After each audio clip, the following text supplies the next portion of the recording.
Hello and welcome to this tutorial about my 3 favourite panoramic shooting techniques. My name is Florian and I run the website pano.ie. You're very welcome to visit it. Now, most of the panoramas on that website are shot using one of the following 3 techniques. They all involve an 8mm fisheye lens. This is a full frame camera, so the first technique I'm going to show you is with the 8mm fisheye on the full frame camera. The second and third technique will involve a crop camera, because not everybody has a full frame camera. Now, as with most panoramic shooting techniques, you want to set your camera to manual mode. That is manual exposure, manual focus and manual white balance. I set up the camera to roughly match the current lighting situations, which is quite dark actually, so I'm running at ISO 800, but not to worry. So the trick about the first technique, which is called the philopod pitch variation technique, is that you're actually not using a tripod. You want to be as fast as possible. But how can you rotate your camera around the nodal point without a tripod? Well, the trick here is that you attach the front of the camera. If the camera focuses, it focuses there. As you can see, there's a piece of string attached to the front of the lens. And at the end of that string, there's a coin, something just to weigh the string down. So this string and that piece on the bottom here is going to help me keep reference, keep the camera in the same spot as I turn around to take the different pictures.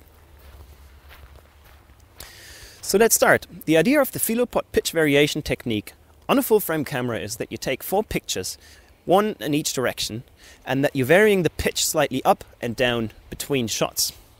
So what I'm going to do is I'm going to unfold my string.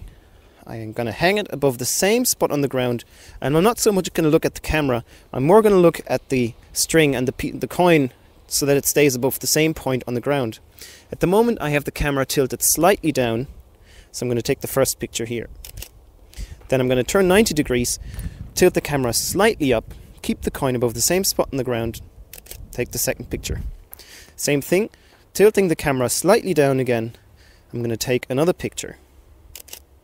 And then the last of the 4 pictures, I'm going to point the camera slightly up again and take another picture. There we go. That's it. If I didn't talk that much, I would have done this in less than 20 seconds. And as I will show you in the second part of this tutorial, I will have a fully spherical panorama with no tripod in it. So what do you do if you don't have a full frame camera but a crop camera like this one here?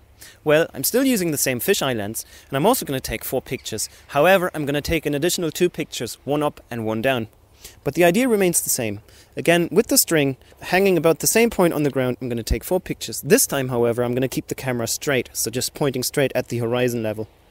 So here's image number 1. Number 2. Number 3. 4. Now, carefully tilting the camera upwards, trying to keep it steady above the same point, I take 1 picture up, and then taking the cabling away, trying to stay above the same spot. I'm going to take 1 picture down. That's it. Now we have taken 6 pictures. Again, if I wasn't babbling on that much, I could have done this in less than 20 seconds again. Now, if I am inside a dark room or a cathedral or something and I can't use the string technique because the exposure times would be too long, I'm going to use a tripod. So just for completeness sake, I'm going to show you how to use a tripod and a panoramic head. So here I am back again with a tripod and a panoramic head. This is the Nodal Ninja 3, which is perfectly fine for small cameras like this. It's compact, it's lightweight, it's everything you'll need. Now, setting up the tripod, what I'll try to do is keep a small footprint when you look down. So I'm going to try to keep the legs fairly close together, but that it's still sturdy enough. I'm going to pull out the center column all the way up.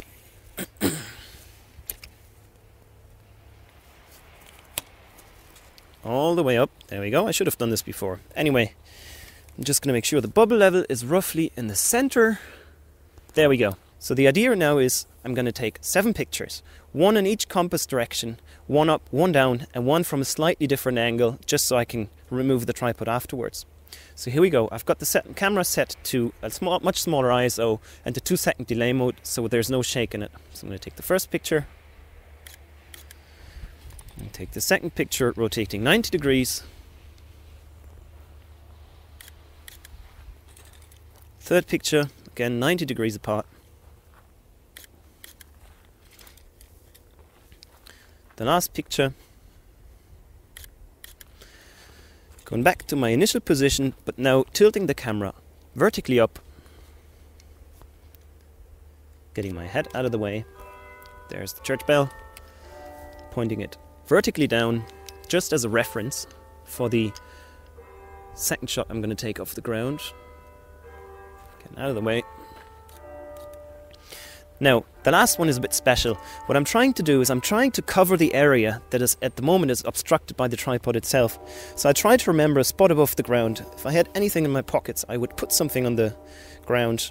I don't have anything, so I'm just going to remember the spot on the ground, and I'm trying to put the camera above that spot. Now again, the thing here is we're having long exposure time, so I'm still need to use the tripod.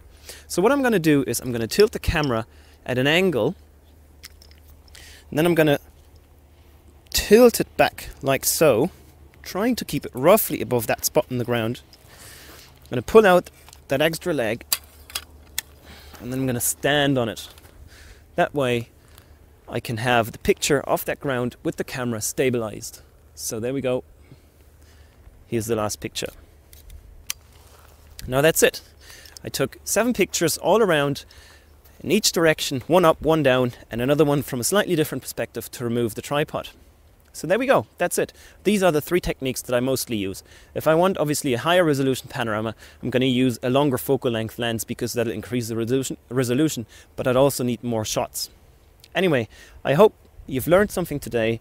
As you can see, especially with the first technique, if you're lucky to have a full frame camera, you can take a panorama in no time at all. Thank you very much for your attention. I'll see you at the next tutorial when we're trying to put one of the 3 panoramas together in PTGUI. Thanks.